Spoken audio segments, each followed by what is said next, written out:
Thank you so much for joining us today. Hello again. Welcome to the final day of the 69th Annual Willa Cather Spring Conference. For this morning, we're going to present to you one of our longest running features of Spring Conference, The Passing Show. The Passing Show takes its name from Cather's recurring column that appeared in Lincoln newspapers. Today's panel discussion, titled Pleasures and Disruptions, Reading Cather Collectively, is made freely available through the support of Humanities Nebraska, and we thank them. Humanities Nebraska is a statewide nonprofit organization inspiring and enriching personal and public life by offering opportunities to thoughtfully engage with history and culture. And they receive additional funding from the Nebraska Cultural Endowment. If you enjoy this type of programming, please consider supporting Humanities Nebraska and the Willa Cather Foundation with a contribution. I also want to offer thanks to Kelsey Squire, one of our conference academic directors, who will be moderating our panel today.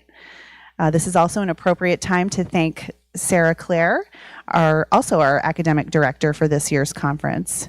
We appreciate all Kelsey and Sarah have done to assist with planning and execution of this year's conference.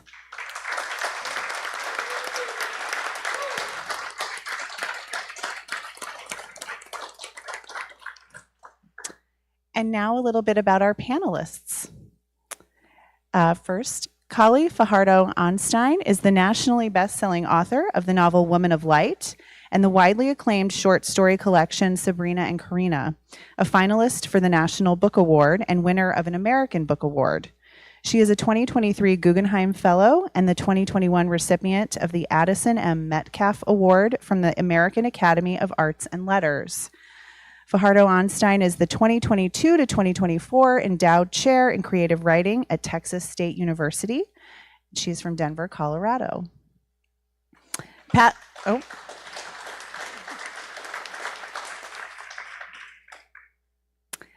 Leach is a former librarian and director of Lincoln City Libraries. She currently hosts the Nebraska Public Media show All About Books, and she is an occasional book review contributor for the Lincoln Journal-Star. Welcome, Pat. Arielle Zibrak is a writer, researcher, and editor and associate professor of English and Gender and Women's Studies at the University of Wyoming.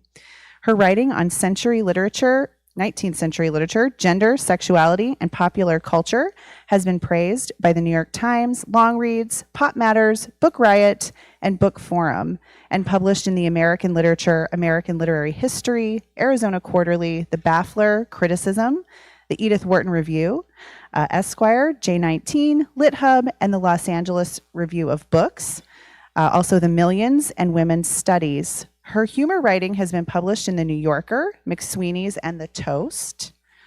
She is the editor of Edith Wharton's The Age of Innocence, New Centenary Essays, and the author of Avidly Reads, Guilty Pleasures, which you can pick up in our bookstore, and Writing Against Reform, Aesthetic Realism in the Progressive Era. Her edited anthology, 12 Stories by American Writers, is a more inclusive update to the 4 Stories volume, is forthcoming from Penguin Classics in 2025. She is also currently at work on a video streaming series for Wondrium and a public history of consumer feminism and New Age philosophy in America titled In the Image of Our Own Desires. And now, please welcome the panel.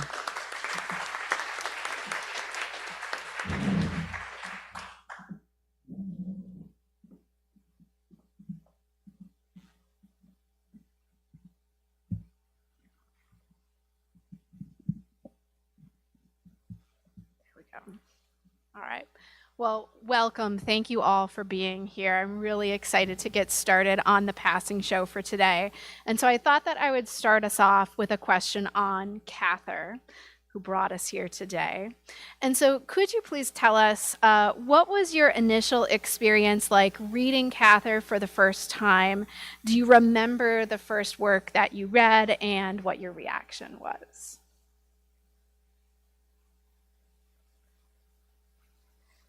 Do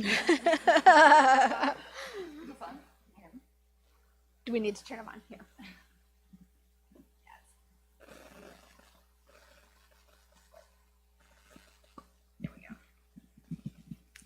Good morning. It's such a joy to be here. I just want to say thank you again for having me and for all of you to be here. Like many people, I think my first exposure to Cather was through My Antonia. And I grew up in Boston, Massachusetts. So when I opened My Antonia, it was like stepping into a completely different world. I had never seen a cow until I was 12 years old. I could not even imagine what the prairie looked like. I mean, to me, it was like reading a fantasy novel of a geography and a landscape that I didn't even know existed. But then, sort of in the middle of the swaying grass and the enormous blue skies of that text, I encountered Antonia, a bohemian girl, much like myself.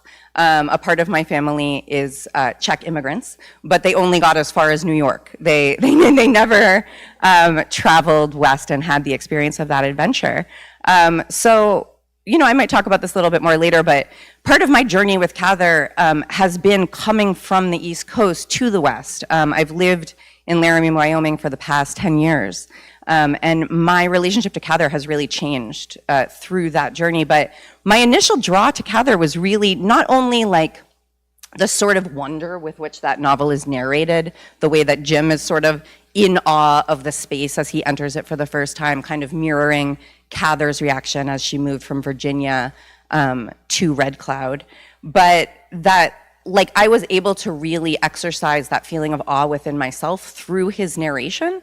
And so what I identified with most, I think, in that book was like the awe at the landscape. And it just really, I was like, I have to go there. I have to see this. And this is my first time being in Red Cloud. So it's a really significant experience for me. And I just think that my relationship to Cather is continually growing and changing. My experience reading Cather is different in the sense that I'm from Nebraska, and this is where I've always lived, and I've always had that sense of sky and land. So it's so interesting to hear you talk about it feeling like a fantasy, because I honestly can't remember when I first read My Antonia or anything by Cather, because I think it was just part of what we did in Nebraska. So I wish I could. I wish I could remember, but I don't. I do remember the rereading, though, and returning and thinking, oh my gosh, there was so much more here than I realized having read it as a young person. But I wish I could say I had the experience where I could say, oh, I remember the first time I read. Well, my first time reading her novels was very recent. That happened in 2020 with Death Comes for the Archbishop. But I do remember when I was working on my debut collection, Sabrina and Karina, someone had given me this Feminist Press book. It was 2x2, and I cannot remember the other short story in the 2x2 collection. But the first story was a Cather story, Old Miss Harris, and I remember thinking she was very good. At the time, I was also reading Catherine Ann Porter, and I thought, well, these two women writers are excellent, but that didn't propel me into reading her novels. That would happen later in 2020. My sister, my little sister who graduated from Creighton Law, she said that there's an office assistant here, and she's just obsessed with Willa Cather, and she's got like Willa Cather mugs and posters and all the things you can buy in the gift shop, which I hope you do. And she said, I really think you should read her. And I said, well, I think, Papa, our dad's been telling us to read her. My sister's fiance had been telling me to read her.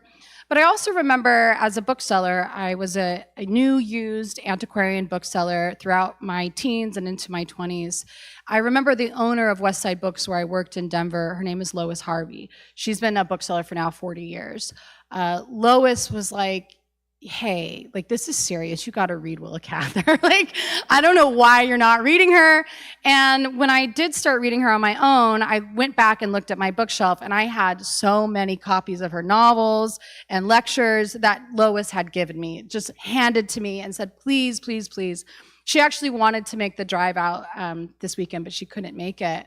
But yeah, I do remember my experience reading Death Comes for the Archbishop, and I talked a lot about that last night.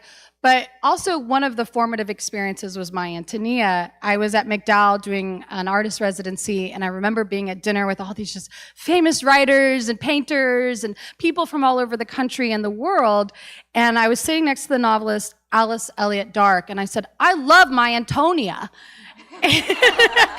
And she said, "Kali, I don't want to tell you this, but I'm going to tell you this. It's not how you pronounce the novel."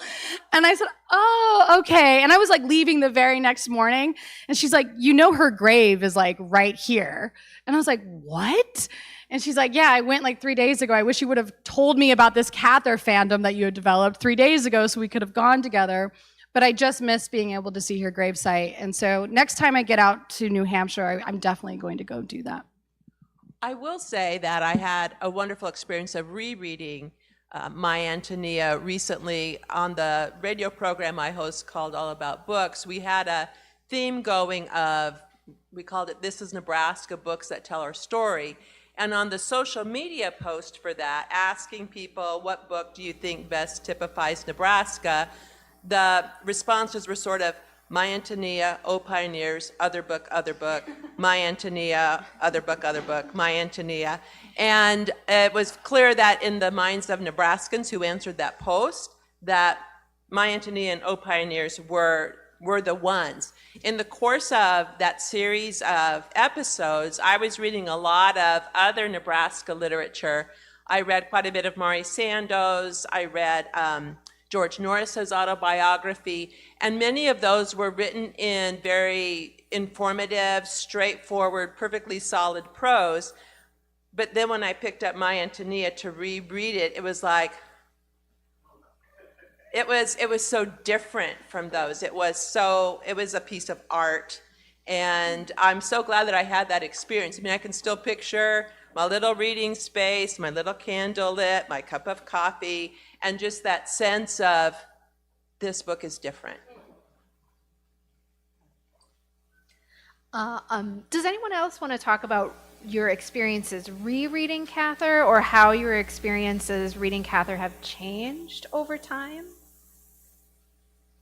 I reread Cather by, as I'm driving, I'll often put an audio version of a Cather book just in the car. And I recently reread Oh Pioneers that way. And there's also something I think about the audio experience that changes what we take in about a book. So I appreciate those that are done especially well. So as I mentioned, what changed Cather for me the most was moving to the West. And that landscape became no longer a place of fantasy, but a place where I actually lived, and I had to kind of assimilate into and figure out where I fit into the modern West. And I think Cather is a great, great writer for that. So when I first came to Cather, and when I came initially to My Antonia, I had sort of mixed feelings about the way that she was representing some of the immigrant characters. And in particular, I kind of fixated on the relationship between Jim's grandmother and the kind of frustration that she feels about the way that some of the newly arrived families are less prepared to weather the winter. And I think that, you know, I still read those sections, and I have like complicated feelings about them, but I think the piece of it that I didn't understand is that, you know, the living here in the winter in particular was really, really hard. And as I moved out here and became more interested in outdoor activities and going hiking, I sort of started to realize, like, it's kind of like if you went on a hike and you brought just enough water for yourself to survive, and then you encountered somebody else on the trail who had no water. And you were like, well, it's my responsibility to give you water so that you can survive, but that's also taking away from my ability to thrive on this trail because now I don't have quite enough water for myself. And I started to think about how what Cather is representing in those sections is also the tension of living in a place where you really needed a lot of concrete skills to survive and live well. And I think that I had a really new appreciation for the way that the Burden family had worked out their life out here on the plains and the dedication that they had put into preparing food, securing their homesteads, storing things for the winter. And so I guess I hadn't thought about how steep a learning curve it was to come out as a homesteader. And even, in the time period that Cather was writing, which is, pretty significantly, not hugely after that initial homesteading period, but after that, people are pretty well settled. But for new folks who come, I mean, that is just so challenging. And it's also, because there's such a communal spirit here in Red Cloud, where Cather grew up, I think it was a responsibility of the community to provide for everybody. And I could see how that responsibility was both a joy and at times something that felt like difficult. I don't want to say a burden, but I wonder if sometimes that is the reason why that's the family's last name, because they're sort of taking on the responsibility for helping other people within the community to thrive. So one of the themes that came up a lot when the Cather team was meeting to plan for this conference was the role of pleasure and reading for pleasure. And so I'm wondering if we might expand out a little further from Cather, and if you could just reflect on what role has reading played in your life and what role has pleasure played in your reading? So reading saved me. This is something I say a lot. I grew up in a family that, like a lot of families, there was some chaos. There were some things that were really difficult for a child to process.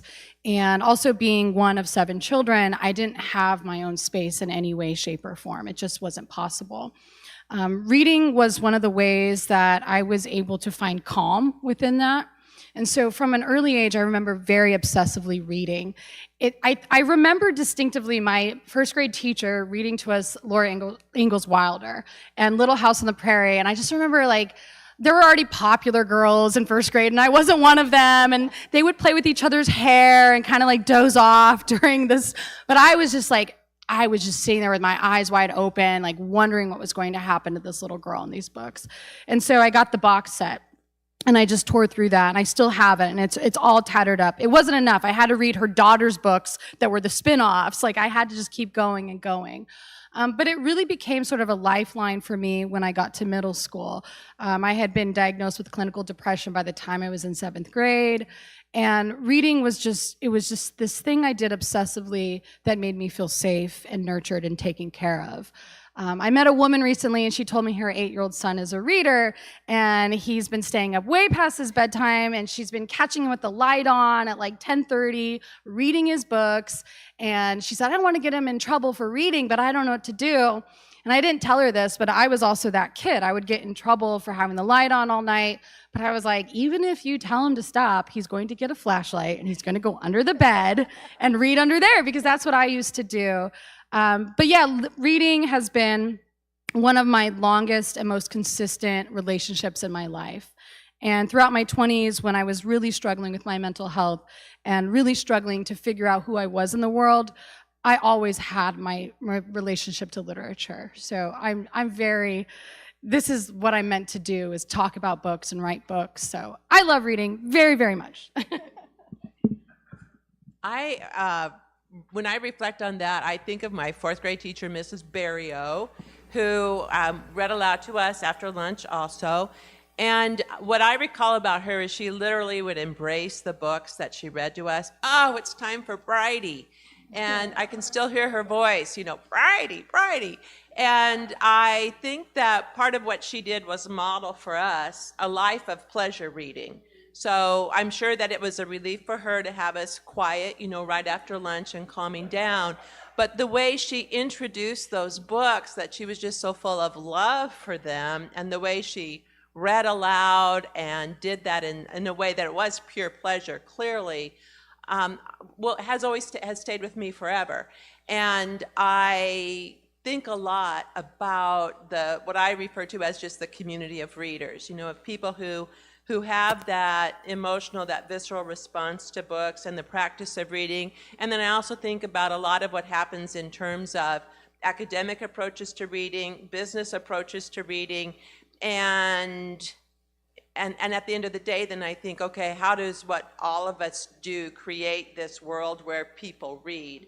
And I will say the thing that there are a couple things that make me nervous about the community of readers, and one is looking at the data showing that community is getting smaller, frankly. And when we think of how many people have that daily, weekly, whatever practice of reading, or would say, oh yeah, I'm a reader, I worry that that's getting smaller. And so I wonder a lot about when we talk about our love for that, how do we convey that to other people in a way that draws them in, and just how do we make sure that we're leaving a legacy of that love as well. So that's one of the directions my mind takes as we talk about that. I love how you talk about the community of readers, Pat, and that was something that I really loved about your talk last night, Kali, was how you started by being like, these are my people. And it's so true. Like hearing you both talk, I'm like, that happened to me too. I would go under the covers too. And that is so clearly a bond that brings people together. But in terms of the topic of reading and pleasure, it's a topic I love. I wrote a book about it that is, thank you, available in the bookstore. But the reason why I wrote that book, I mean, besides the fact that reading has always been a very personal pleasure for me, and I talk a little bit about my own readerly experience and coming into the world as a reader, as well, I love your term locked in. It's very much an account of when I got locked in. but the other reason why I think that I'm drawn to the topic of reading and pleasure is because I think that as a culture, our relationship to reading has really evolved in a way that I find strange, in the sense that the period that I studied, the 19th century in America, novels were actually, for the most part, seen as totally a pleasure and actually a dangerous pleasure. And particularly for women, there was a lot of concern about what novel reading was doing to women. There were a lot of people who were like, I would never let my daughter read a novel. And one of the novelists who I love most, besides Cather, Edith Wharton, someone I work on a lot, was prohibited from reading novels as a child. She grew up reading in her father's library, but she was explicitly not allowed to read novels and didn't read any novels until she was a young adult, because it was thought that they would exert a force of moral degradation over proper young women because they were about love and they were about dreams and they were about desire. And Cather's novels in particular, I feel feed into that, where it's about women who want more, about women who have big dreams. And that's part of the pleasure of reading them. And it's also part of the reason why they were seen as dangerous. So now that I'm a professor of 19th century American literature and I have, 20-year-olds and teenagers coming into my office all the time, they're like, I've always wanted to read Moby Dick, but it's such a big, serious, scary novel. And I always find that funny because, when Moby Dick came out, it was an adventure story.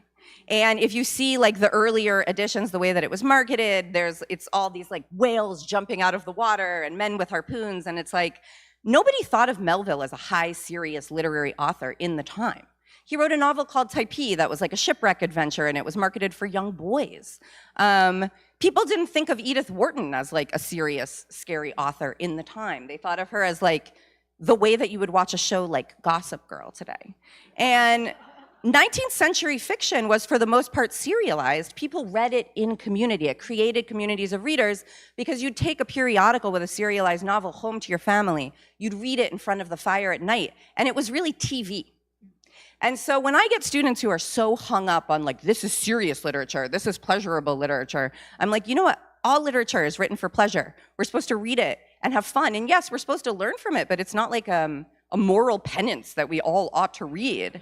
And so I have an 8-year-old son who is not a reader. I want to send him to this boy that you're talking about. But, people are like, do you make him read? And I'm like, I think the worst thing that I could do for him is be you must read. You must read an hour. Because I don't want it to turn into a hygienic practice, brushing your teeth or eating your broccoli. It's I hope that he comes to it, and I keep trying to find books that are about things that he'll like, because I think the way that you can kill young readers the quickest is by destroying the notion that is objectively true, which is that reading is supposed to be fun. And on that topic, we're also talking a lot about the flip side of this question, that we're at a cultural moment where, as communities of readers, we see lots of discussions about what books should or shouldn't be taught in schools, books that should or shouldn't be in libraries, and I think that that's kind of connected to this question of pleasure too. And so I'm wondering if you might speak a little bit about your experience reading books that have been difficult or challenging to you in some way, and what was that experience like?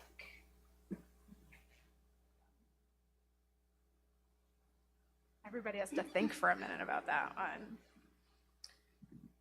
Well, okay, so I'm like a contemporary American novelist, so I am writing books that are being read right now, and I'm writing in a style that I believe that many people can understand. I get told from a lot of young readers that Sabrina and Karina is maybe the first pleasure read that they've had since college. And even the books they were reading in college and high school, they were not for pleasure. And that actually, at one hand, it's like a huge compliment, but on the other hand, it's actually very sad because I'm like, why haven't you been able to find other pleasure reads? And Sandra Cisneros, she said many times in different interviews that when a reader hasn't been able to find the right book, it's like medicine. You need to go back to the doctor and ask for a different medicine. And so I'm always thinking about how do we find the right medicine for the right reader? But in terms of books that have been very difficult, I will admit that early novels are hard for me to read. They're hard for me to understand. I feel like it's an act of translation for me. And there's nothing worse than feeling like you're not smart. And so I think some books, they can turn readers off, certain readers like me, if it makes them feel like they're not smart enough to understand. So there's no greater pleasure than feeling like you are intelligent, like you are smart. And so when I have a reader come to me and say, I finished Sabrina and Karina in 2 hours, I've been sitting here on this bench since I met you at your book signing, and I'm done now. And I'm like, okay, well, I bet you feel really smart. You just read this whole book. Let's go get you another book. And I think about other books that I can tell them to read to help them go into this community, ease them into the community. But I was thinking about Cather recently and how I think her novels are in some ways the earliest published novels that don't feel like an act of translation for me. I did read Invisible Man, H.G. Wells recently, and I was like, oh my God, I'm staying up all night. This is a dramatic story. So yeah, H.G. Wells and Cather. But I was thinking that's very interesting, and that's why I've maybe gone so deeply into her novels. They make me feel good. They make me feel like I can understand literature that was written over 100 years ago. And as somebody who struggled in school, I have a GED. Yes, I went on and got an MFA, but I'm not somebody who took easily to school. It was very difficult for me to pay attention and to sit still. And so finding a novelist like Cather that I can just blow through all these novels and feel the pleasure of reading, that makes me feel good. And I want to be able to share that feeling with other young readers when they're coming up. What that leads me to think about is that a lot of people really prefer nonfiction. And in my world as a children's librarian, I think for a lot of young people who couldn't quite hook into fiction, finding nonfiction on topics that really related to them was the key. So I don't know whether that will work for you or not, but I think in some ways things have flipped, where at this point we feel like fiction is literature and nonfiction is sort of something else. And I certainly would want to be an advocate for great nonfiction as well, and thinking, where does that fit into our world as readers?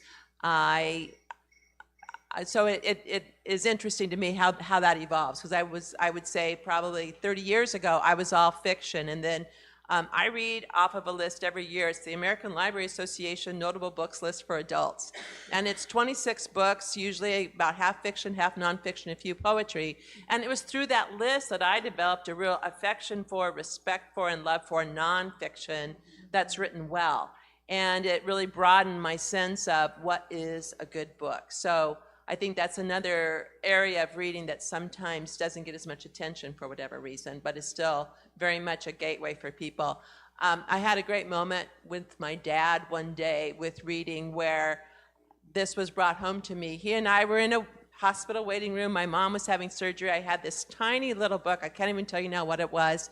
It was a tiny novel about a blizzard on a ranch. And I said to my dad, I think you might enjoy this book and it might help you pass the time. So he read it. I was like, what did you think of it? Well, it was really good, but she made that all up. Yeah.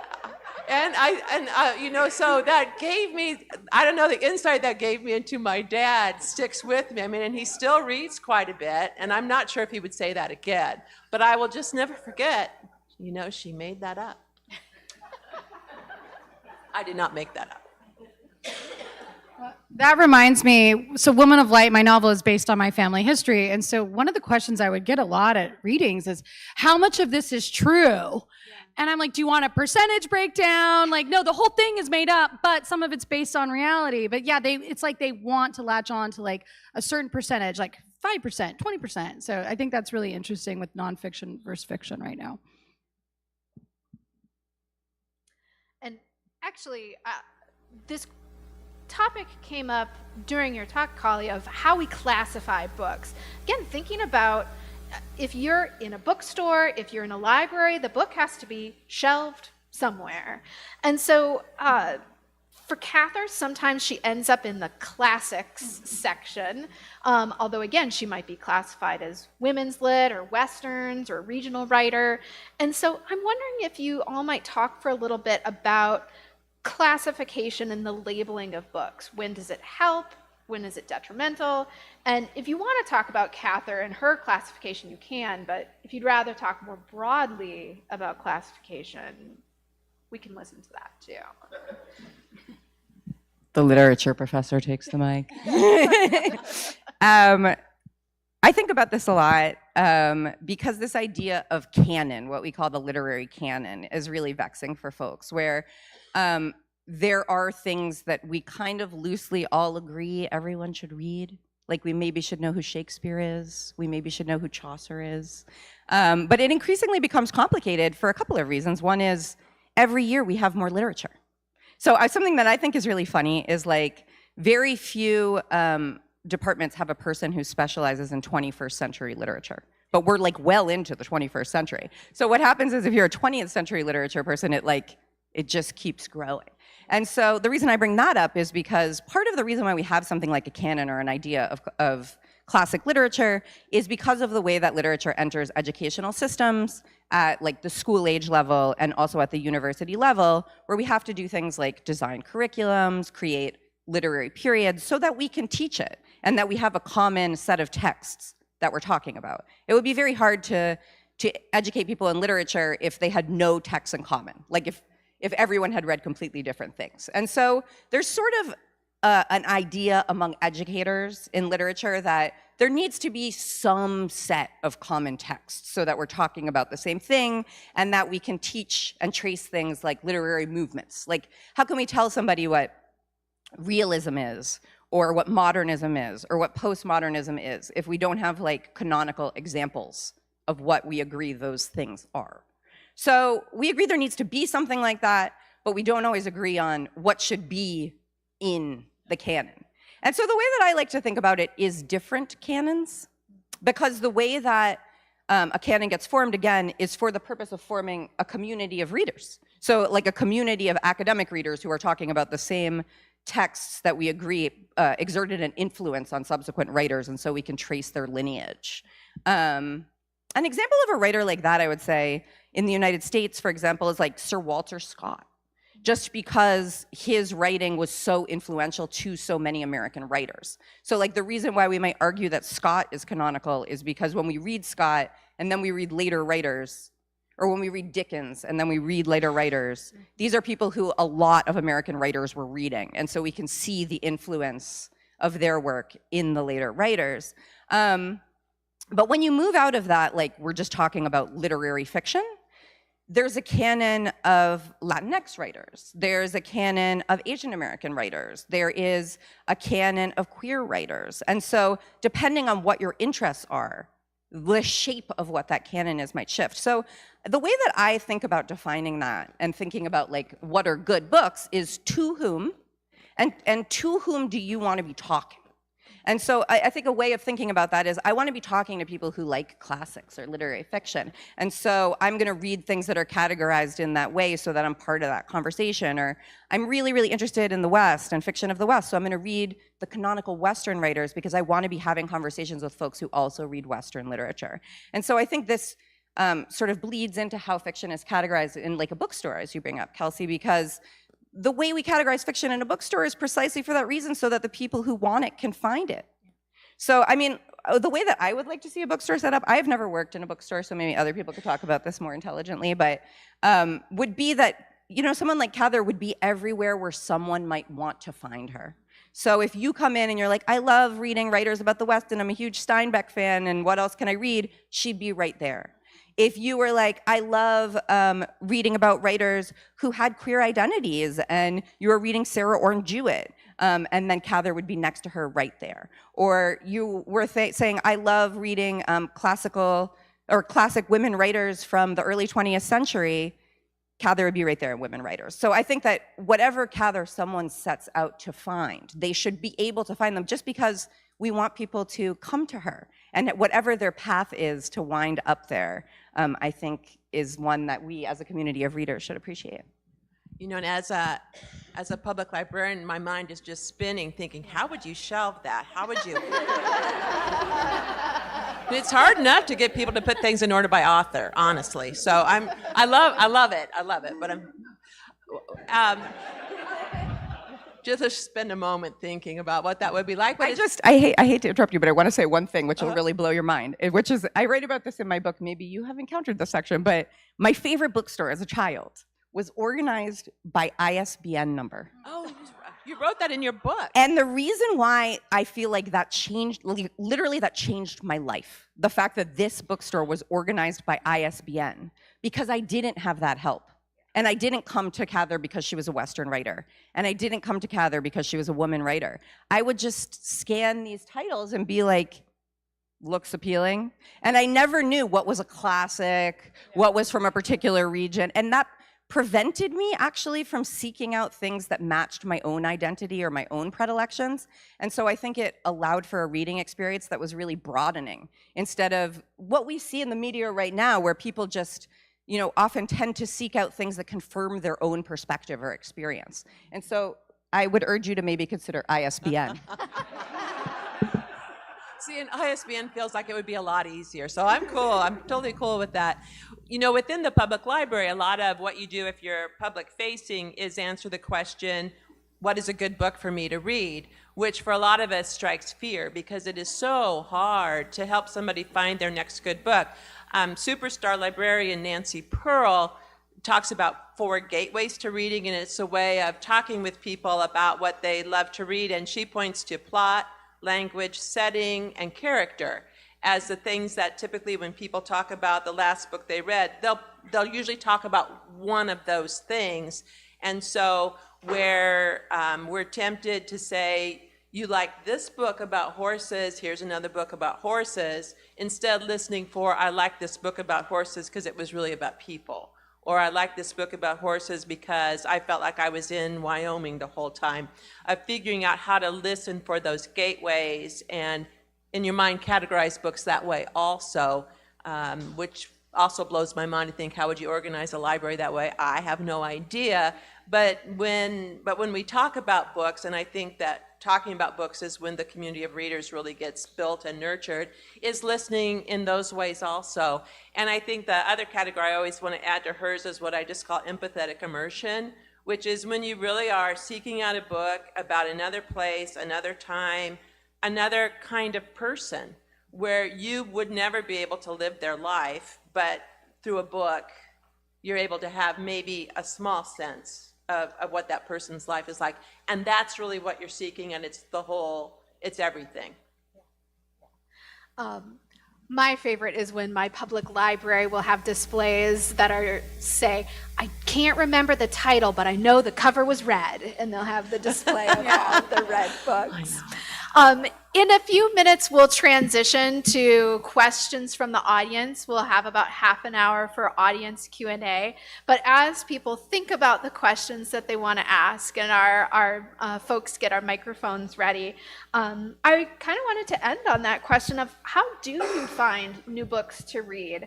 Are you looking at independent bookstores? Are you on social media? Are you asking family and friends? Do you have publications where you're finding books. And so maybe if you have recommendations for our audience about good places where you've found good things to read.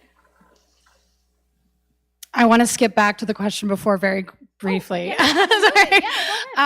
One of the things that I found most interesting about Cather through reading her letters is how much she tried to exert control over the business side of her books. And I think when we're talking about the creation of classics, this is also, it goes to your question about how do we find new books to read. Cather really wanted her books to be published just in the hardback because she could get the most amount of money from that. And I have read that maybe kept her from being in the canon for quite a bit of time until some of her books went into the public domain, and this started happening in like maybe the 1980s, and there were cheaper editions that were flooding the market, and then scholars could teach them in their classes because they're very affordable for students. So when we talk about how do we create a classic, some of it actually goes back to the physical book. If a book is not in paperback, it cannot be widely distributed to students for a very minimal fee. If it just remains in hardback, which is what the publishers want because they also make more money, then it's harder for that book to be widely read. And so for me, my career has been a little opposite from what they wanted. Sabrina and Karina did not take off until it was in paperback. When it became in paperback, it was something that was more widely available. But in terms of how we find books, I think if you're finding a book by the time it's in paperback, it's been read by a lot of people in hardback, and then it's coming to you. For me, one of the ways that I find books is the publishers ask me to blurb, and that's very exciting because I get to read a book maybe a year and a half before it's published. But it also shows me how much goes into marketing and how much we are directly told this is going to be the next big book. And so when you do see a book everywhere, sometimes it's because it's the best book ever written, right? But sometimes it's because they gave that writer a big book deal and they need to make their money back. And so I always encourage you, like, if you see the book that just everyone's reading, that is like, you cannot get it at the library, the wait list is so long, hundreds of people, maybe go around and look for a book that's like that book that was just published. So you can read writers who maybe didn't get a huge advance. You can read writers that are maybe a little more obscure, and you might find a book of just the same quality, if not better. But I would always be a little suspect when it's just the book that everyone's talking about, because there might be somebody at Penguin Random House pushing a machine saying, this is the algorithm that wants you to read this book. And I think we've all had that experience where, why is this book in the center of the conversation? It's probably because they're putting a lot of money into making sure it is. And I think that you make a point that we all have to remember, which is that publishing is a business, not an altruistic nonprofit. Right. And I think somehow we forget that in the course of loving books so much that we forget its basic purpose as a business. I use that American Library Association Notable Books list every year. That's a great one for me, and sometimes it will include the ones that got lots of marketing, but often it includes ones that I hadn't heard of, and I'm kind of amazed by that. But I will say that's how I first met Sabrina and Karina, so I appreciate that they bring forward books that maybe didn't get as much attention at the time that really deserved it. There's a website called 5 Books. It's done by some people in the UK, and what they will do is interview an expert to say, okay, environmentalists, what are the 5 best books about the environment? Or, okay, professor of philosophy, what do you think are the 5 best? And I get a lot of ideas from that, and a lot of ideas from friends. I've started in my journal keeping a list of not just book ideas, but also where I got them, because I'll go back and think, well, where did I even hear about this book?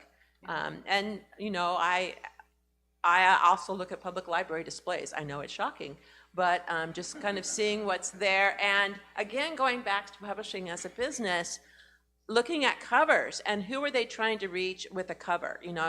Sometimes you can tell they had me in mind. Apparently I'm supposed to pay attention to this book, and kind of thinking through what does that mean. But I also think just conversations with friends is the other big place. Conversations with Friends, which is also a book the title of a book that I love. But I think the way that I find books also speaks to, my experience of reading as a community. So definitely like talking to friends, but also recognizing that writers are often friends with each other and they often choose friends who have works that are sympathetic to their own. So if I really enjoy a book, I'll like read some interviews with the writers and I pay attention to who's interviewing them or who they mention. Because then if I read the works of the interviewer or the works that that writer likes, I usually tend to like them myself. So I think when you stumble upon a writer that you're like, I love this writer, dig into their orbit, because the other writers that they're reading and associating with are probably going to be similar to the writer that you like. Wonderful. Well, I have a stack of questions that I can keep asking, but I will turn to our audience here. Do we have questions from people in the audience? Yeah.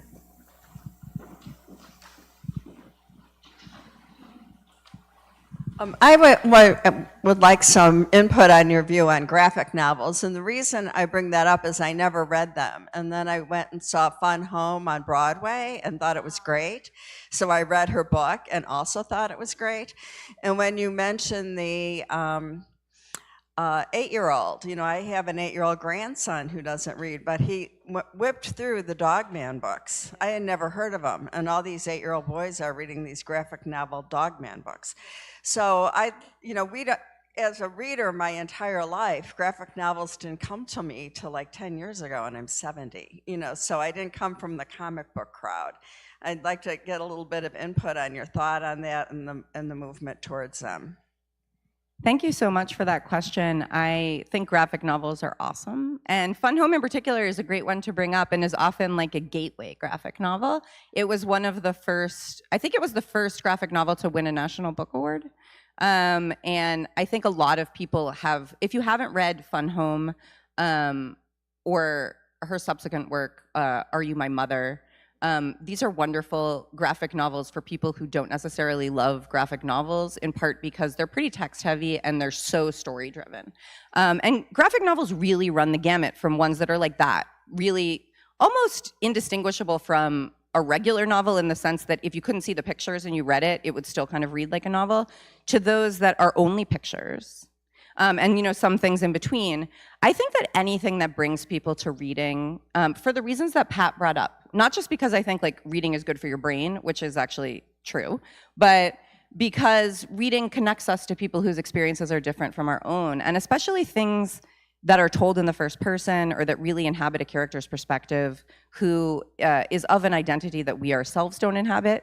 I think that can really broaden our understanding and bridge gaps between us socially, politically. And so I think graphic novels have brought many more people to reading, have exposed many more different kinds of characters to young readers in particular. So very pro graphic novel, I would say, keep going. What I love about graphic novels is the challenge that it gives me to move away from words only, because I'm a word person, so I'll often read a graphic novel just looking at the words, and then I think, oh wait, maybe I should take a look at the pictures. And I realize how much I'm missing by doing that. So what it reminds me of, though, is that it's a good reminder for, I think, what reading is like for a lot of people who struggle to read, of realizing I'm missing a lot here with the way I'm reading, and so kind of being reminded of that through graphic novels, I think is probably a good lesson for me.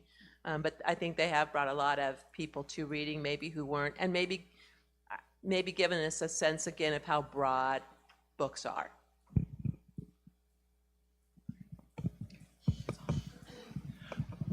Would any member of the panel be willing to comment on how to respond to the threat posed by book banning? Would you repeat that? Would anyone of the panel be willing to respond to, share their thoughts on how to respond to the threat posed by book banning? I would like to speak to that a little bit. I was thinking about this as we were discussing this panel, and I realized that my thinking has changed somewhat. 5 years ago, I would have said the real enemy of reading is indifference. That's what we really need to be paying attention to, is that people just don't care. And I think that's still a real problem. But I think in the last few years, the way that book banners have organized and changed their tactics and are going about it in such a different way, especially in the public library world, is a remarkable threat. And I'm hoping that it's a phase. I don't know that it is necessarily. I mean, I think that people forever have thought what's in a book is dangerous and nobody should be exposed to it, which is so against our democratic ideal. And I think that we need to use the vocabulary of democracy when we talk about it, and people's right to know and people's right to read, and that any constriction of that has to be taken so seriously. And what worries me so much in the new world of book banning is organization behind it, funding behind it, savvy use of legal systems to threaten people and to see people leave, say, the library profession out of fear for the impact on them personally for taking a public position that is reasonable in our world. So again, when I'm thinking what is our responsibility to the reading community, it is also articulating that position in a way that says we are not ashamed of that position, we are not ashamed of these things. We leave it to individuals. We leave it to individuals because that's who we are. You know, we don't choose for people. We put it out there in a way that indicates our pride in doing so and our value for those works. And so again, my fear is that has been done. You know, people have been organized, of course, in fighting book banning. We have been, but I think that somehow the monster that developed in the last few years somehow was not foreseen, perhaps.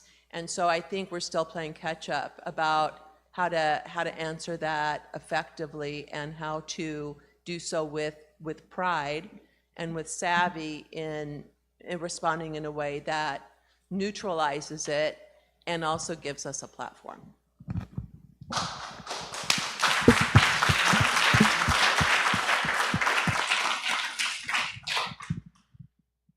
I would say there's no beating that answer for librarian perspective.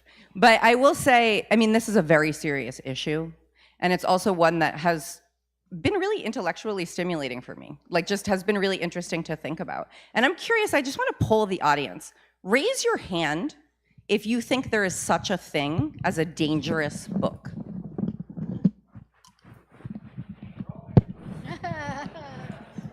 So a few tentative hands up.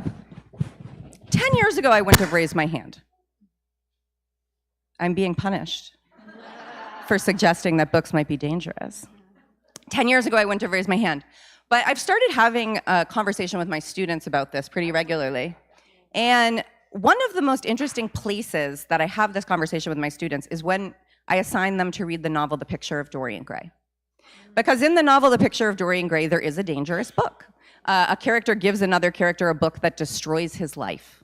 There's no detail in the book, in the novel, of what this dangerous book contains. But there is a dangerous book that destroys the character's life. It is actually based on a real book, but they don't know that. I don't tell them that right away.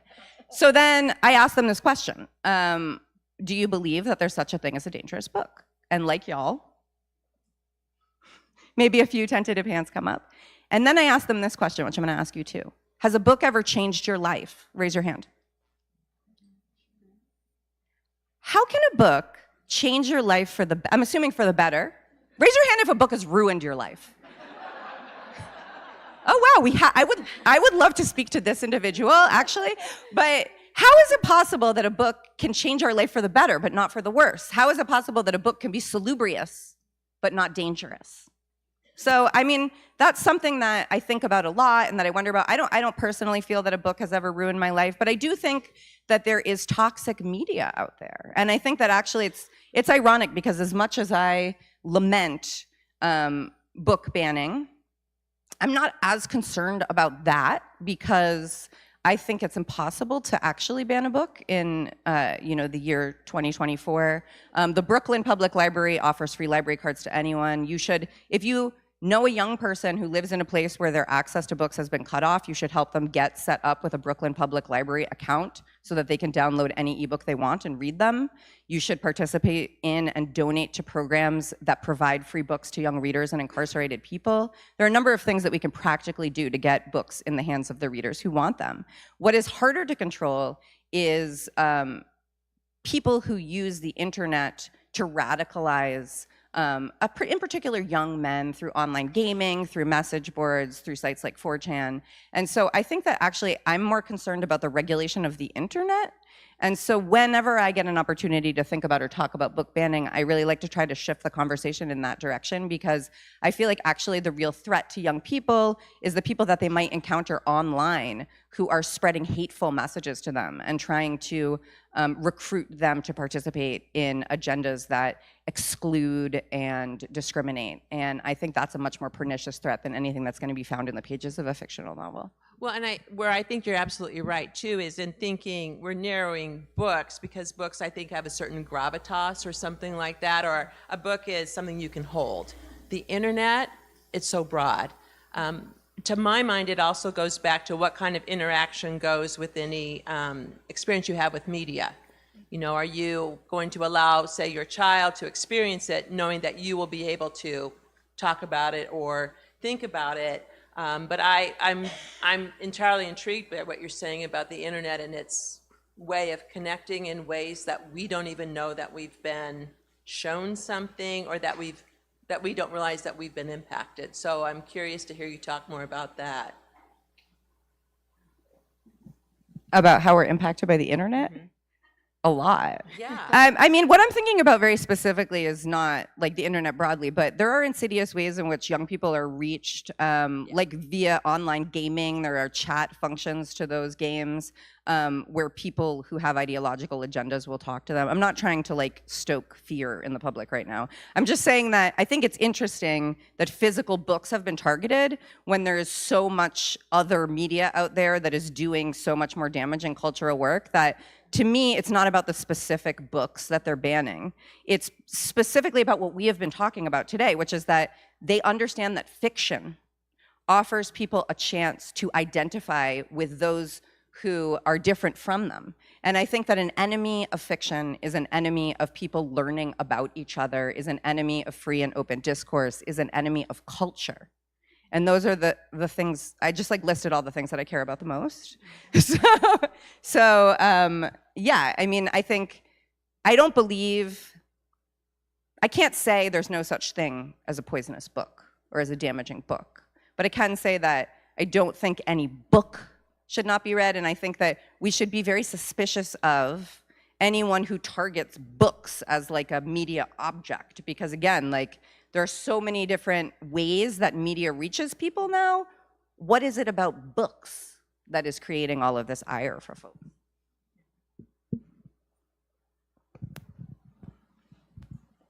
One of the things I've noticed about book banners is they very rarely read the books that they're banning. And that's...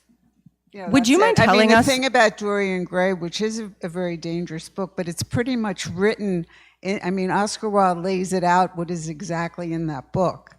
And the book that he based it on is pretty widely available. Yeah. But that's all I want to say. It's Against the Grain by yours, Carl Heismans, if you want to read a poisonous book. But what was the poisonous book that you read? You raised your hand. Will you tell us? Well, Mein Kampf is a dangerous book, and what you're saying about the media, picking up some of these books that are also part of the media discourse and the poison that's spewed in there, I think are dangerous. Wait, what was the second thing you said?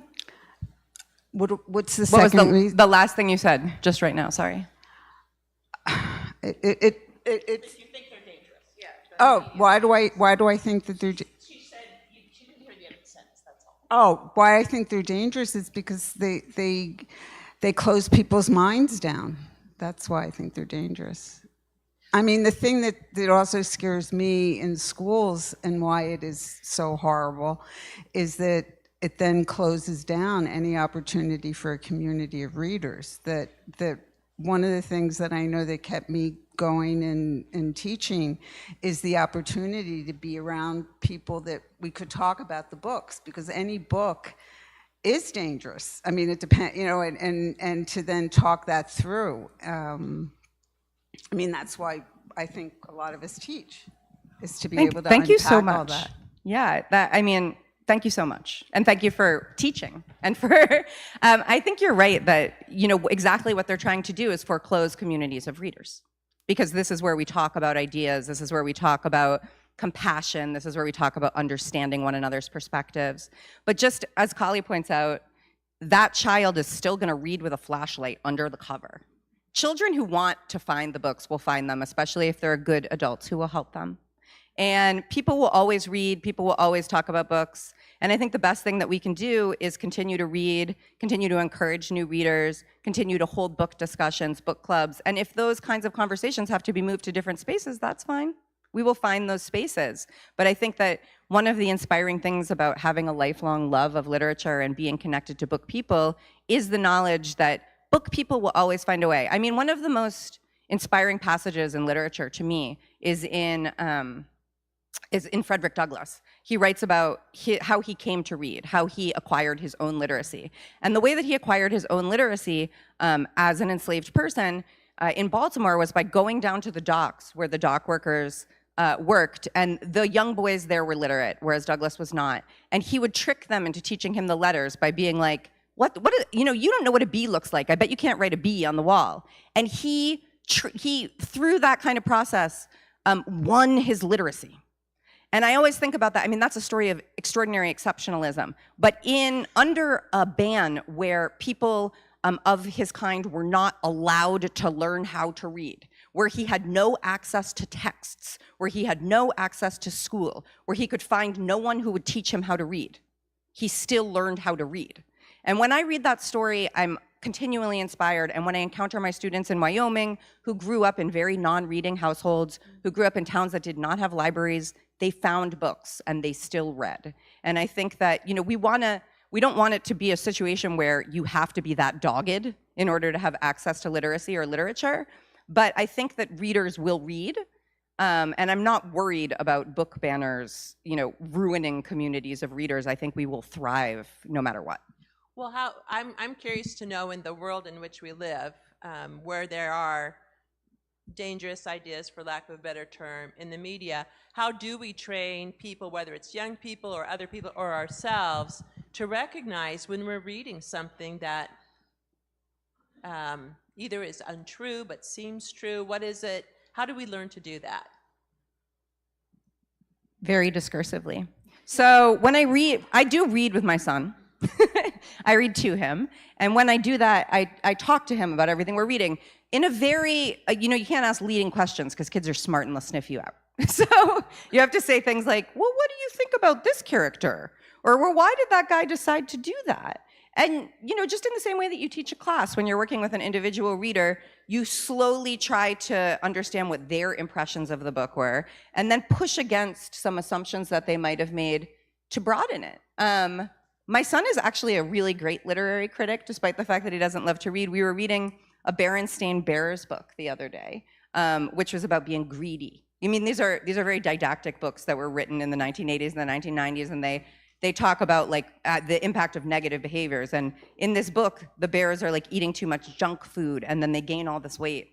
And my son was like, you know, Mom, I think this might be racist against fat people. And I was like, what do you mean? And he's like, well, it's saying that like people's bodies look the way they do because they engage in a bad behavior. And I'm like, I think you're right. This book is not sending the best messages about people who have different kinds of bodies. And then we had a conversation about that, but he brought it up himself. And I think that kids actually have those impulses, and all you have to do is kind of tease it out of them. Can I tell a story on that topic? There's a reading that, or it's a speech that Neil Gaiman gave that I'll sometimes share with my students, and he has a story about children regulating their own reading that he gave his daughter a Stephen King book. and she was terrified by it. And so she would only read safe novels about people on the prairies after that. And I really am always very curious, A, if that was Cather, and B, I was like, my Antonia has some kind of scary parts in it if you think about it. And so, and I'll try to track that speech down in case if people are interested in it. It's a really lovely piece about thinking about the freedom to read and the freedom to choose our own reading. Kali, did you have anything that you wanted to say? Yeah, I'm coming from the book banning side as being a writer right now. And I was once on a panel with Clint Smith, and somebody asked the question, like, it sounds like both your books could be banned, and then all the PA system went out, and it was like thunder in the room. But very seriously, I've also been on panels with writers who had their books burned by white supremacists, and we had to have an armed guard drive us to the panel and then have an officer with their gun standing at the door. And for me, it's also about my physical safety as a human being. And so when we're talking about a lot of these books, it's very it's abstract that there is a human being behind that. But I know many writers now who have to have security with them when they do public speaking events. And there are times where I've done events where I'm afraid to do an event alone without somebody with me, a friend or a partner or somebody at the signing table. And I did a one book, one community read in the suburbs of Denver. And it was going great. There was 350 people there, which is a big crowd. If somebody wanted to do something, that's a large amount of people to control. And I had all these wonderful questions. People were saying, I've never read Chicano literature. I've never been able to see my family, and stories about queer women from these backgrounds in literature before. And then the very last question was a very angry man. And he kept asking me, how could I do this to male characters? How could I torture them and hurt them and harm them? And then I found out later that he was a city council member in this area. And not only that, he'd been coming to the book clubs that were leading up to my appearance and arguing with people in the book clubs and saying that I was doing a bad job of portraying men. And I thought, wow, he showed up just so he could say that to me. That kind of scared me a little bit. So I'm actually, when we talk about book bannings, of course I hate them. No, we should not be doing this. But I also come from a space of personal safety. They really scare me for a number of reasons.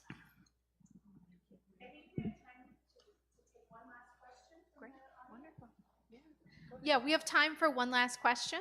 So. Yes, I would like to talk about short stories of Cather. In particular, in the program, it says, what can the Cather community do to welcome new readers into the fold? And I was introduced to Cather through a Wagner matinee. And it was when it was back in the 70s when this second or third wave of feminism hit, and it changed my life. And I would like the panel to discuss, do they think that Cather's short stories are as impactful as her novels? And do they think short stories are a good way to introduce people to her?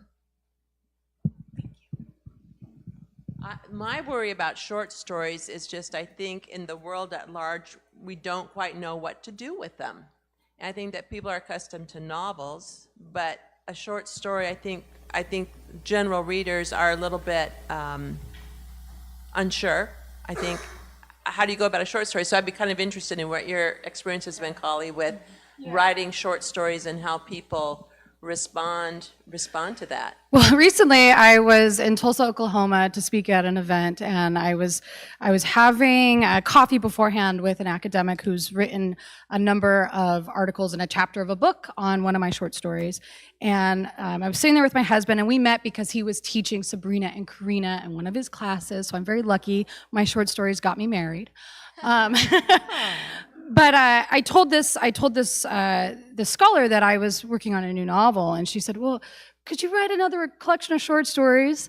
And I made the joke, no, I'd have to get a new husband if I write another collection of short stories. But she said that her students really, they really can handle the short story form in the classroom better, and that when they would ask for my novel, it would be outside reading. And so I've kind of faced the reverse, where I'm being encouraged constantly, write more short stories. This is what you're really good at. This is what this attention span wants. And so I've also had the reverse where Woman of Light has been wonderful to me, and it's opened me up into the world of being a novelist, but Sabrina and Karina by far is my more famous work. And it's being read and taught, and I don't know if it's because of changing attention spans or also Netflix and watching TV shows in this serial format, where you're used to going through episodes that might be an anthology series, where not every episode is going to connect in the same way. But I do think that different kinds of media are encouraging people to go into the short story form.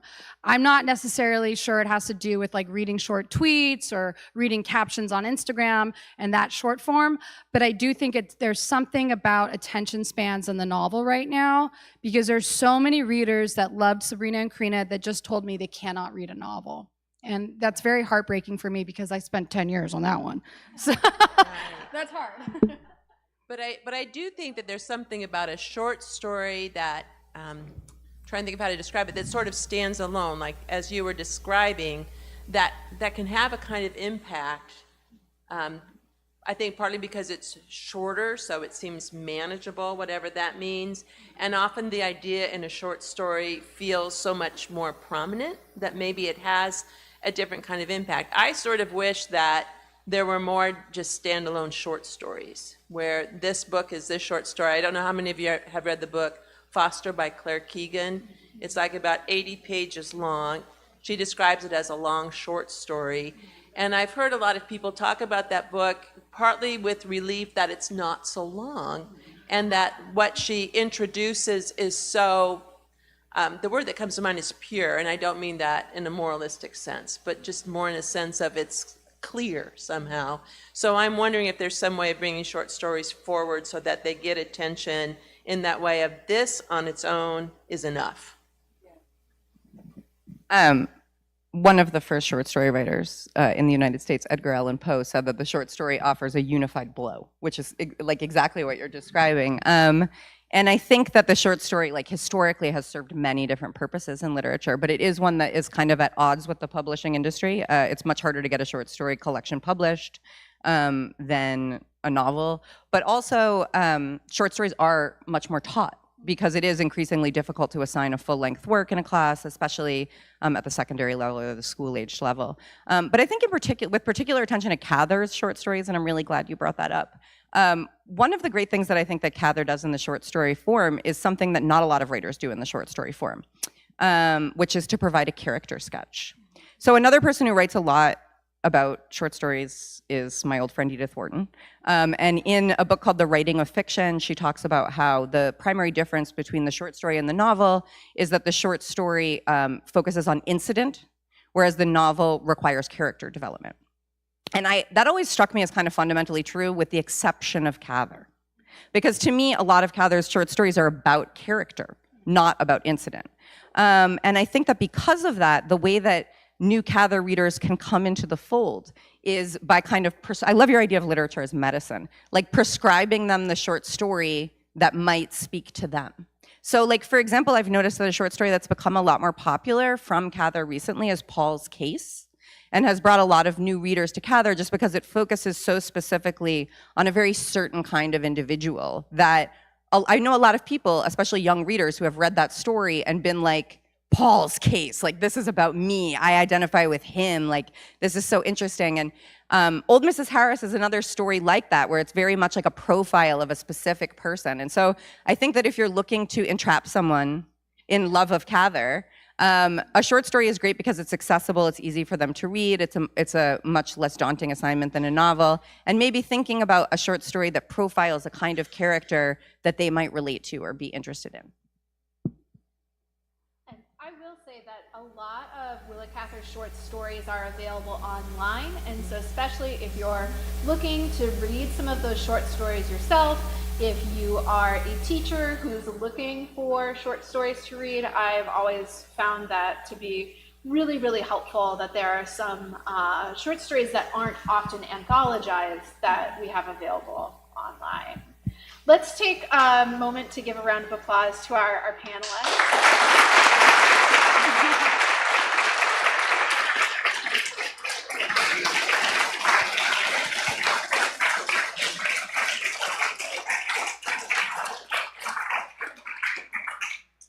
Thank you. I hope that our conversations will continue.